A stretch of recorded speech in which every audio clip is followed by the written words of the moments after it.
Hello, everyone. So we're going to do a little study guide for the AP exam.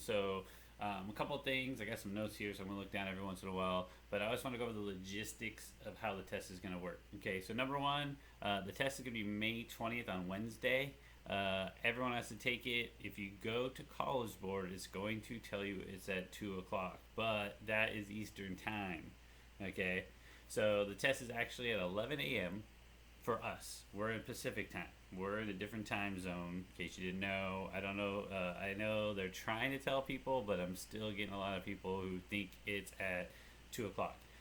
So it's 11 a.m. You have to log in 30 minutes ahead of time. So the 30 minutes is important because you're gonna have to log in to make sure everything's working right. There's gonna be probably a troubleshooting situation. Make sure you log in. There will be a practice uh, they haven't specified what that is, but there's gonna be a practice on May 4th. So on May 4th, you can log into My AP and you can actually practice like the logistical aspect. They're gonna try and break down all the ways they're gonna work it out. I assume they're gonna talk to you a little bit. However it works, you're supposed to be there. If you want, it's up to you. Or you can just go right on May 20th and log in at 11 a.m. Don't forget 11 a.m. But 30 minutes before that. So really, it's 10:30. You have to log in at 10:30. 10:30, May 20th, to take your test. Okay, so if you haven't gotten any messages from College Board through My AP, I don't know what to tell you. You're supposed to have gotten one. I know everyone is telling you they haven't gotten emails. Some people said they only got one. When they sent out two, some people got two. So I know it's confusing. I think even for them, they're confused a little bit themselves. They're trying to figure things out themselves. All right, so that's just the logistical aspect. So once again, Wednesday, May 20th, 11 a.m. Log in 30 minutes at a time. So at 10:30, you need to log in. May 4th is a practice dry run, so you can make sure everything is taken care of, that you have all your ducks in a row. I have no idea. They haven't told us any real information what they're going to do during that day, but just so you know, you can log in and try it out. For all of you people about 10 of you who are really excited about making sure you're doing it right. Okay, so we already found out what it's about. Basically, it's a rhetorical analysis, which is kind of exciting to me because rhetorical analysis is the only test you're taking. 45-minute essay, done, finished. That's it. So you're going to log in at 10:30, 11 you're going to start, and then you're going to do a 45-minute rhetorical analysis. That's essay number 2 for you guys. We have been doing that all year. That's literally the most prepared you are for all things. When I did Frederick Douglass, when I did The Crucible, when I did any of this gender unit, short stories, every single time I broke down, even Huck Finn before we left, it was always number 2, essay number 2, rhetorical analysis, literary terms, figuring out parallelism. There's parallelisms going to be in there. So you guys got to remember parallelism. Remember that word parallelism. Make sure you know it means repetition.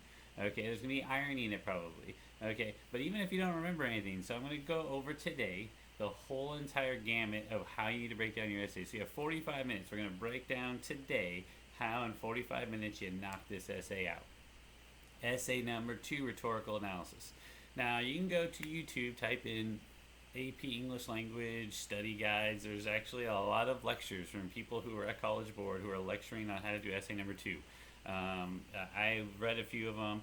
There's nothing in there that I haven't already taught you, except I will tell you some of them are pretty extravagant on how they break down. They're very wordy. There's a rhetorical triangle, but then they add 60 other words to it. There's a lot of different ways they break it down. You can go ahead and do that if you really want to be over prepared. You want to make sure you have all your ducks in a row as well. Make sure you're making all your errors you may feel you might have, fix them, however you want to do it, it's up to you. So if you guys want to go ahead and go on to YouTube and just type in AP English Language College Board, there's a lot of tutorials, hours of it. I sat through quite a few of them the last few days, and really, like I said, it's everything I've taught you. It's a different perspective. Sometimes there's a little more information. I try to keep it basic line because I think too much information overrides your brain.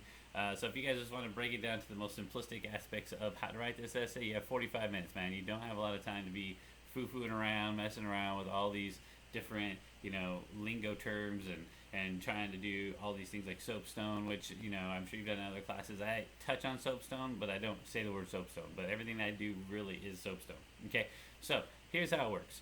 So first off, if you want to take notes on this, you might want to write some notes down. Okay, You want to make sure you have a beginning, middle, and end. You're never going to get a high score unless you have a beginning, middle, and end. You have to have an intro. You have to have several body paragraphs. Doesn't matter how many there are, just several body paragraphs and a closing. You have to have an end. Your closing is finishing up. It has to seem like an ending. You guys have been doing this for your whole entire lives. And I'm not saying writing papers. I'm saying you watch every single movie, television show, any YouTube channel. You do TikToks. You do any kind of Instagrams, whatever. Sorry, probably wouldn't do this on Instagram, but everything else. You guys have a beginning, middle, and end. You start with something, you go into why you're talking about it, and then you put an ending on it. You figure out the end. It's your closing paragraph. You just have to have 2 sentences. All you need. 2, maybe 3 sentences, 4 or 5 if you want, but you just have to finish up. You have to have an ending. We've talked about this many times in class. I'm going to delve into it a little more in a minute. But the bottom line is you have to have a beginning, middle, and end. Okay? You got to have your thesis. Now, that's your opening paragraph. So I just want to start with the opening paragraph. Your opening paragraph, people, just is getting us introduced to your writing. Okay, so you don't have to have, some of you guys on your MLA research papers, I swear you wrote the longest opening paragraph. Some of you guys wrote almost an entire page for an opening paragraph. You are giving me way too much stuff. The opening paragraph is not meant to show anything other than your writing skills, your style, how you integrate sentences, how you actually choose your verbs, how you actually, introduce me to your thesis. That's all an opening paragraph is. If you want to just throw your thesis on your opening paragraph, that's fine. Throw down your thesis. There's nothing wrong with that. A thesis is fine. Just have a thesis. Make sure you read the question properly. There's a million different ways. My test is difficult because essay number 2, there's a lot of ways they can ask you a question. Make sure your question relates to whatever they're saying, or your thesis relates to whatever their question says. So their question, if it's how did they manipulate the audience, it's going to be some kind of version of that probably. Make sure you understand what they mean by why. So they might say, are they manipulating the audience? Is the person they're trying to manipulate, are they trying to, do they know this is going to go out to the general public? You have to be able to read it though. They're not going to be able to tell you. You have to read and understand. It's a reading test. That's why they chose number 2 probably, because you got to read and understand what the writing is saying. Is the writing manipulating just that one character who they're listening to, or is it a speech that's going to an entire audience? That's that rhetorical triangle, people. You have a speaker. Think of what the speaker is doing. Is the speaker speaking to an audience? Are they speaking to one person? Are they speaking where they know they're talking to one person, but it might be a historical document one day that is going to go out there and be read in AP Lang? I mean, those are the things you have to think about while you're reading. You have to think while you read. What is the audience? What is the audience? Is it, who is it pertaining to? Is that speaker understanding the audience is that way? It all goes to that triangle, people. So it starts with the speaker, it goes to the audience. Who is the audience? Who is the speaker? Not the name of the person necessarily, although you have to write that down somewhere. You have to address the author somehow. The body paragraph has to address the author somehow. You have to address who is that author, why are they important, is it somebody that they... are they manipulative? Are they historical characters? Are they people who no one knows? I mean, you need to address that. They have expertise. They have expertise in what they're talking about. Whatever it is they're writing about or their speech is it something that really is they're expert in? Are they people who are civil rights? Are they people involved in civil rights? Are they people who are just, are they a president of the United States? Because if it's the president of the United States, that president is talking to all of America. It's not just the person who is listening, not just the audience, it's the whole United States, and they know this is all for the United States. So they're dressing it in the sense that the whole United States is paying attention, whereas the civil rights leader is talking to one narrow group. They're talking, if it's Martin Luther King Jr., if it's Cesar Chavez, they are talking to a group of people who are disenfranchised. You have to address that in your essay. These are things you have to address with the author. That's the top. You have to start with that. That's the top of the triangle. Okay? Address something about that.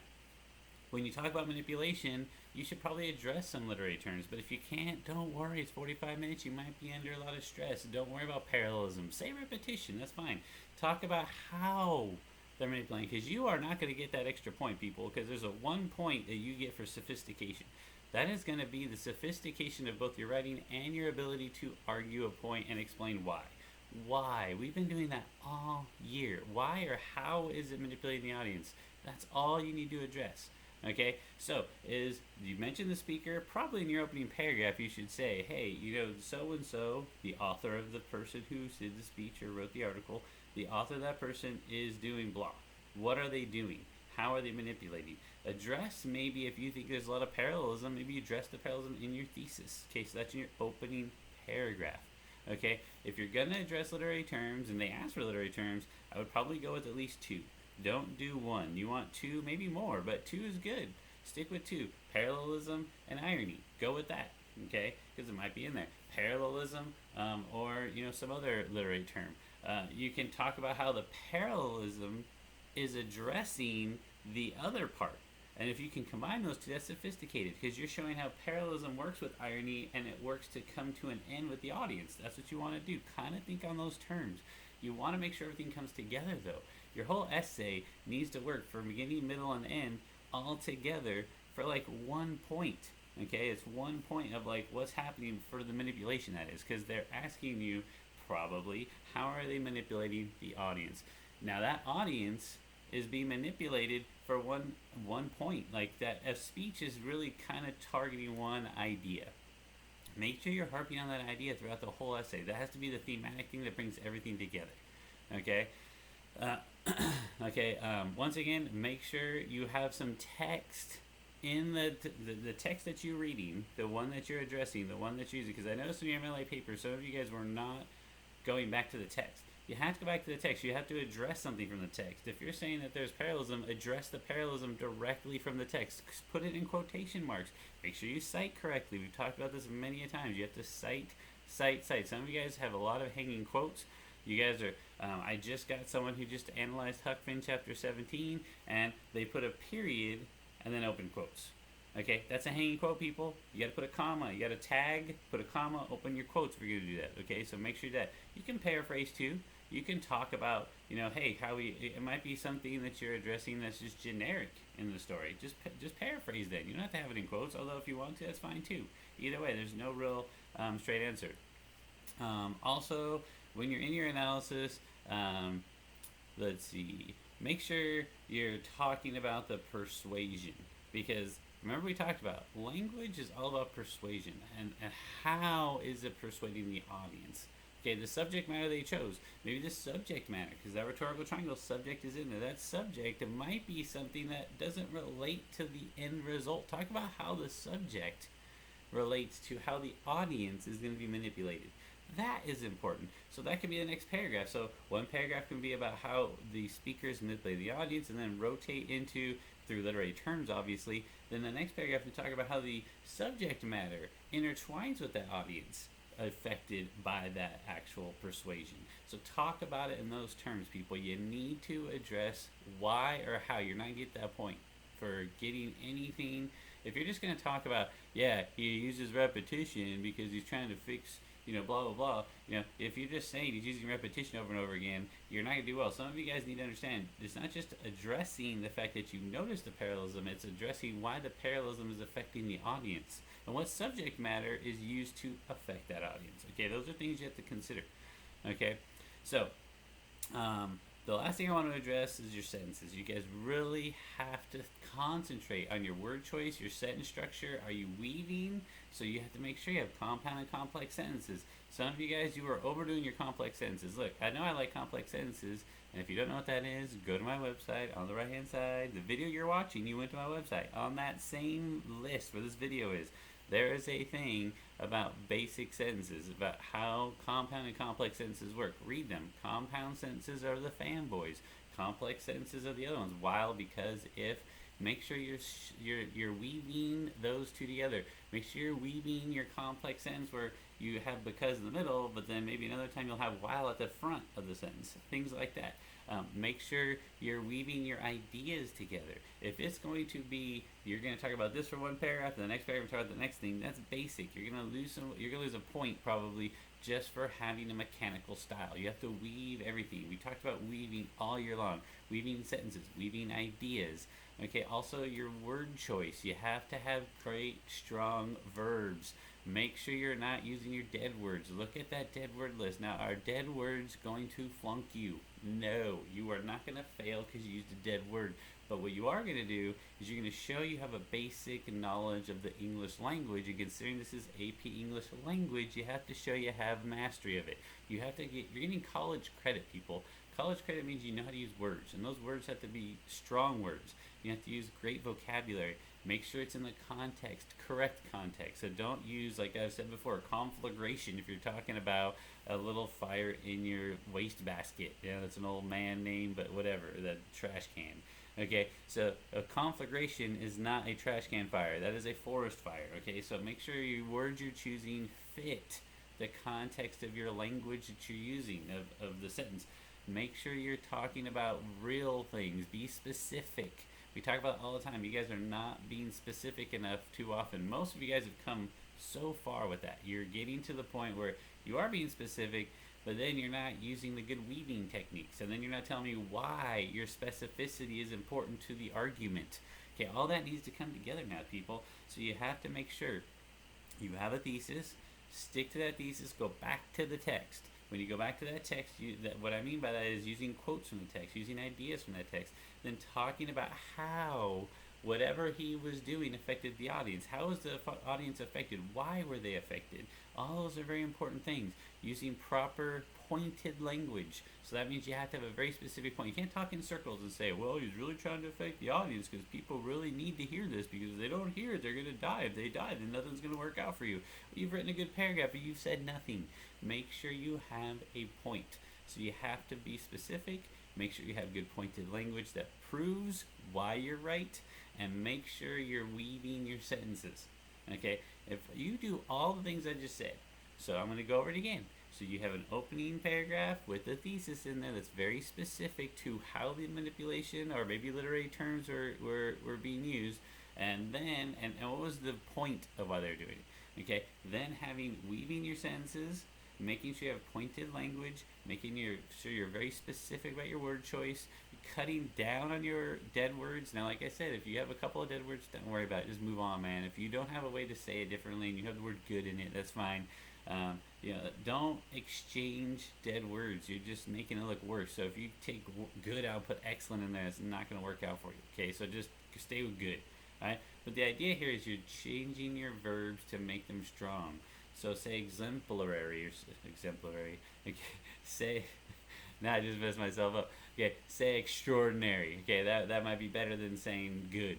Okay, but make sure it fits the context of the sentence, because that dead word is vague for a reason, because you don't know what specific words to put. So make sure you're putting specific words. And then make sure you close with something that tells us it's an ending. Make sure you just put a little end at the end, an end cap. Okay, you gotta have, it's like little bookends. The intro and the closing paragraph are bookends in the middle. But what's important is in the middle. The books are important, not the bookends holding the books up. Okay, so your opening and closing paragraph are huge, but you gotta have them. Just stick to it. Make it work as best you can. Get through it quickly. Don't spend a lot of time in your opening and closing though. You gotta have it, but make sure it's quick and easy. Maybe even just have a couple of sentences or only your thesis. We talked about a thesis can be a thesis paragraph where it's multiple sentences. Maybe you just want 2 or 3 sentences with your thesis.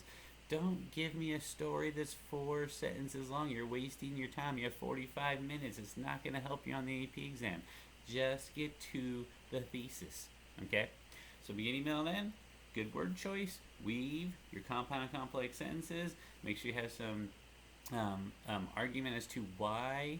Think about the rhetorical triangle time. Even if you have to, in your notes, put a rhetorical triangle, right speaker, right purpose, right audience, and then talk about how is the audience moved. Think about that in the diagram while you're reading. So you're reading, think about how those things interact, because that will be active reading. Write all over the paper. You're allowed to write on your papers, okay? That's fine. Okay, once again, make sure you're getting 30 minutes ahead of time, maybe on May 4th, log in to go to my AP because they didn't give the time. When I went on it, there was, as of time I'm recording this, they don't have a time for the May 4th practice one. But you might want to go into my AP. You guys all are on College Board. You have a my AP account. Go into my AP. They're giving you updates. They're talking a lot about what's going on in the test. And also, don't forget, it's Eastern Standard Time. Almost all their postings have been Eastern Standard Time. We are Pacific Standard. That means we're 3 hours away. So we are taking the test May 20th at 11 a.m. Okay? So is everybody good? If anybody has any problems, make sure you email me. Email me as soon as possible. I will get back to you probably within minutes, especially if it's a good question. Okay? Even if I'm at the store, I will respond to you. Okay? So all of you guys, make sure you're working hard. Make sure you kind of look at, practicing some of the things I just said. Maybe write down a list of things I just said. Write them down. You can have that on your desk while you're doing your test. Think about it that way. Okay, so all the things are good to have, and you can always revert back to them as you're taking the test. Okay, so once again, email me, and have a good day.